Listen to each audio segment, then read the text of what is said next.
Alright my friends, what is going on? Welcome back to another video. It breaks my heart to admit that this is the first video I've made on this YouTube channel in 6 days. I'm going to get a coffee, we're going to sit down, we're going to do something a little bit different today. This is a workout that didn't involve running because I can't run at the moment. I can walk, I can cycle it seems, I can row, I can go on the Stairmaster, and I can even train legs. But to run and to have the ankle snap back as I plant it, and then as I actually come up off the ground, as the foot sort of drops away and the heel of my foot comes up towards my calf, it is painful, and it's not a pain. It's not like a muscle pain. It's more like a sharp pain. And I haven't put my finger on it exactly what it is. I've been rubbing out my calf, but we'll get into that. Okay, so today I'm going to do a bit of a voiceover. We're going to have some film in the background of a workout that I did on Wednesday. Today's Saturday. And we're just going to run through where I'm at, run through what the future of this series at least looks like at the moment. And I'm not giving up, I never do, but I've certainly been humbled. Anyway, back in a sec. Okay, so I'm going to play this in the background. We'll get it going. Basically, I'm at the gym. I know that I can't run, although every time I do go to the gym, I test it. I went out this morning, I went for a walk, I tested it, I'm testing it every day, and it's not going away. And it is super, super frustrating. And I'm going to give it another few days, of course. And, the last thing I want is to... Sorry, we'll start this. So, this will be going on in the background. Basically, okay, so the workout that I did was after training back. I trained back for about an hour, 3 different exercises. We went with some chin-ups, followed by a bent over barbell row on a Smith machine, which is really nice for those who have compromised lower backs, which I do.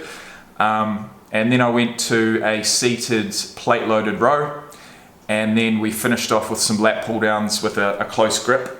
So 4 exercises in total in about an hour to an hour and 10 minutes. I was there for quite a while. I wanted to make the most of the weights workout because I knew that I wasn't going to be able to go for a run, which is how I normally structure it, at least prior to doing specific sprint training or running training for a 400 meter. So after that workout, I was super frustrated once again that I couldn't run, or I feel like I can't run. Unless I really strapped my ankle so it was solid and it didn't like my heel didn't kick up at the end of each step. I don't know. We'll work on that in future. But either way, I said to myself, right, I want to make a video for this channel, and I'm going to push myself through a really tough cardio workout. It doesn't need to be an hour long, but I do want to include the rower, and I want to include the assault bike. So I set them up, as you guys can see, and I tried my best to sort of not worry about what anyone else thought in the room. And I mean, they may look at the camera, they may not. I haven't really watched this footage, but I mean, hey, we're all training, we're all there for a common goal, and this workout was well worth it. Even though I couldn't run, it was well worth it. So the workout went 500 meters on the row, followed by a kilometer on the assault bike, back to the row, back to the assault bike, and I did that 5 times. So effectively, all up, it was 2.5 Ks on the rower and 5 kilometers on the assault bike. For the row portions, I was aiming for a time of 1:45, around about. And that was relatively easy the first time, and the second time it was okay, but then you get in the middle of a workout like that and you know that you're not even halfway yet, and that's when that's when I was considering, oh well, do I do 3 rounds or do I do 4 rounds, or even during the bike leg of the second round I was thinking, right, Do I finish with 2 rounds? But I pushed through. And, you know, even though I'm not running, to push through a workout like this, it's really tough. You want to stop, but you don't. And you put in your absolute all in the last leg, which is what I did in this workout. I mean, it means a lot. It can carry you through, it can, you know, carry you through mentally when you're struggling, because to be honest, I am struggling. I'm struggling mentally because I can't run. And it hasn't happened, that's, I mean, I can't remember the last time that I've had an injury that's forced me to stop running. And so it's really frustrating, humbling, and it's super frustrating because I actually don't know what's wrong. So I don't know whether I'm going to need some expert advice or what, but I am going to give it another few days. I'm going to continue walking. I'm going to continue doing what I can cardio-wise in the gym, and we'll just go from there. But so basically the injury timeline, I mean this footage will just go on in the background. But I do urge you guys to give this workout a go.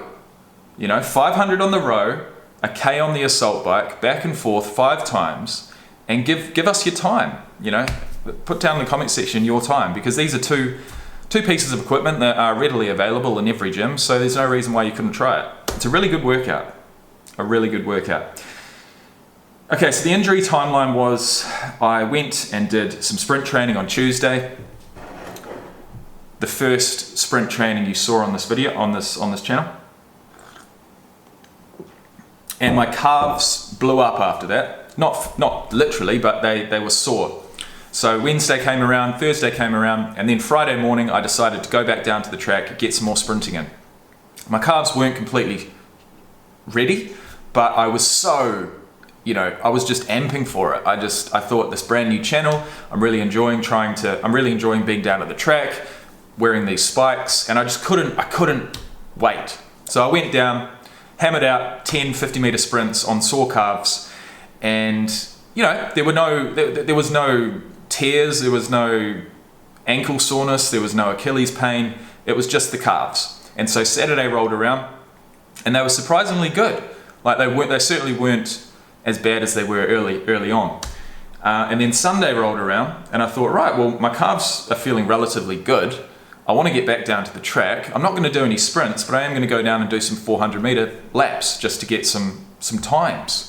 Because this video series is about 400 meters. It's not about a 50 meter sprint, it's about fucking 400. So I went down there, and unfortunately, number one, my microphone this microphone receiver was flat. And number two, there was a whole bunch of people down there watching rugby, and I didn't want to be doing laps in front of spectators and just putting the players off, putting people off. I thought, right, okay, today's not the day. It's not the time, so I'm going to go and make a video about something else. And so I went to the gym, and I hadn't done any weights. I just walked in, had my camera with me. I wasn't going to need the microphone. I thought, fuck, all right, what can I do today? What can I do today that's going to be relevant to the goal and relevant to the channel, and something that people might be interested in? And I thought, okay, well, I'm not going to run 400s, I'm not going to run sprints, I'm not at the track, but I can test my max speed. And that's something that's a video that I wanted to make. I wanted to test my max speed. So jumped on this curved treadmill, and it felt foreign, like I said. I certainly wasn't used to it.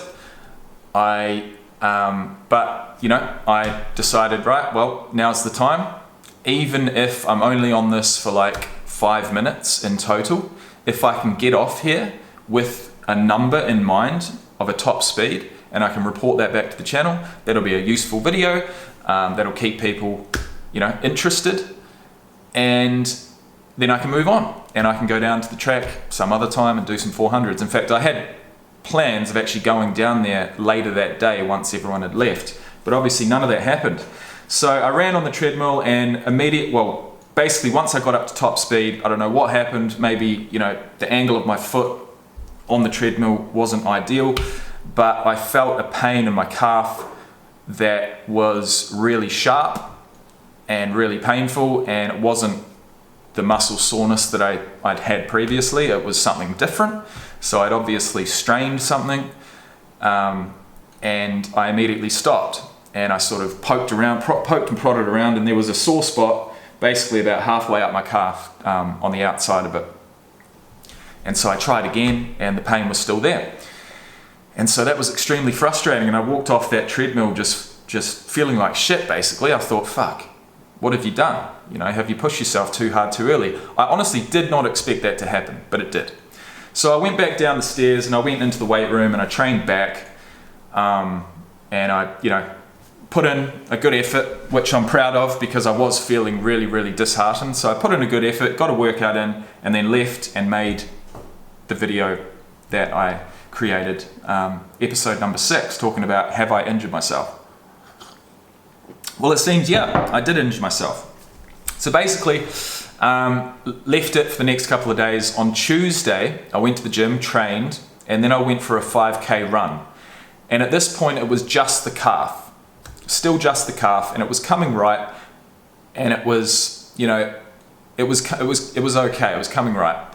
So I thought, right, okay, I'm gonna get on the treadmill, and I did 5Ks. And during that run, I felt the calf there, but it wasn't going to stop me from running or anything like that. So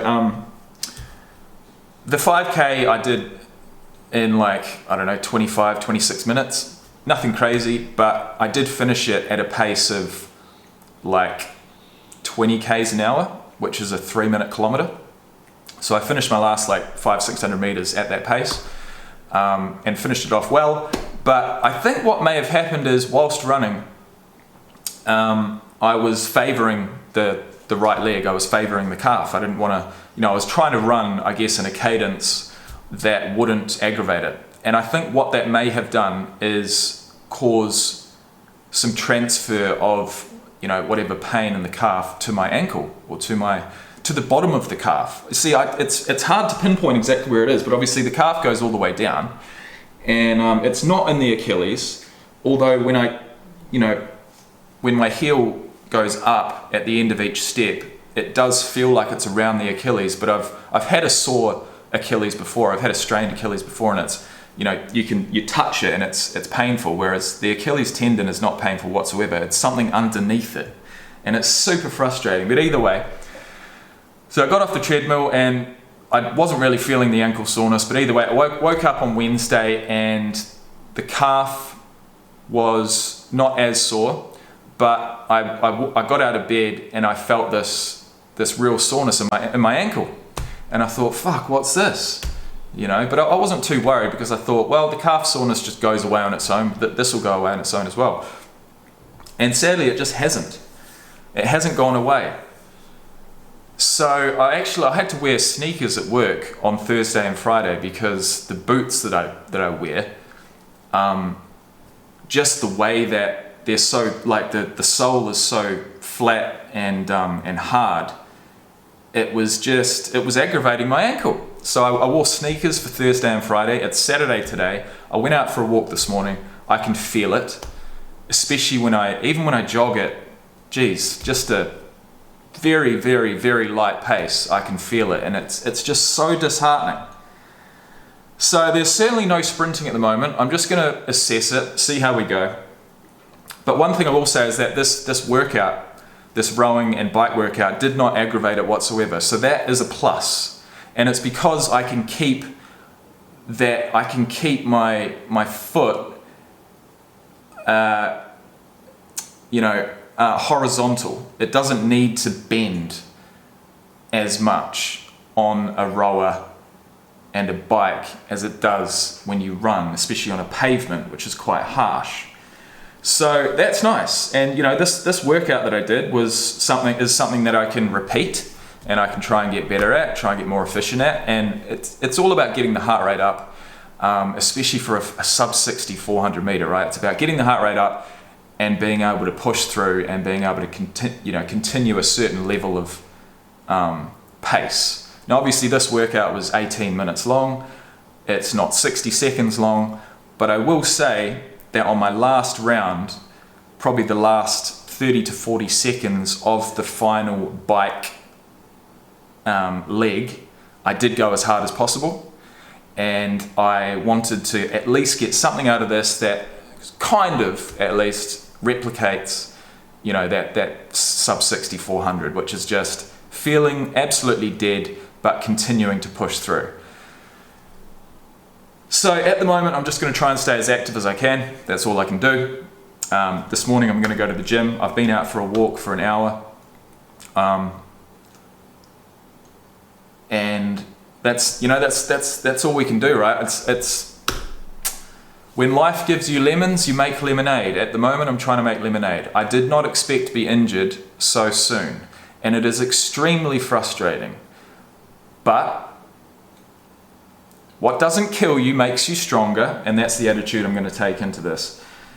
So at the moment, I'm also on a diet. I've been on a diet for coming up 6 weeks, and I've been able to drop about 5 or 6 kg of body fat, and that's because I've been restricting my calories really, really heavily. What that leads to is a real sense of tiredness and lethargy. So even like pushing through this workout that you're watching now, that was on basically 0 carbs and like, you know, fuck all food. So throughout the day I'm fasting till at least lunchtime. I'll have 1 meal before going to the gym. I'll go to the gym and then I'll have maybe 1 or 2 meals after that. And I guess moving forward, if I'm going to want to perform cardio wise, I'm really going to have to bring in some more carbs prior to working out. But at the moment, my goal is to continue dropping body fat, continue dropping weight till I get to about 90 kg. So I started at 102, I'm down to about 96 in the morning, and I want to get down to about 90. And what that's going to do is it's going to, you know, get me in really good shape physically, and also just drop that extra body fat that really, when you're talking about running, is not going to help in any way. So my goal at the moment is to continue dropping body fat, to continue keeping fit with workouts such as this, and for now that's enough from me. I'm going to let you guys watch the final. I'm going to bring the sound back on. You can guys see the final I don't know, couple minutes of this workout. It was a really, really good workout. I feel like I finished in something like 18 minutes, and like I said before, that is a benchmark I can use in future. I'd recommend this workout to anyone, and maybe in future I'll include other pieces of equipment, but for now this is what I worked with, and I'm proud of myself. I'm proud of myself for pushing through. So the goal of the Sub-60 400 is still on. If anything, I may start another series around rowing, trying to get a sub-7 minute 2K.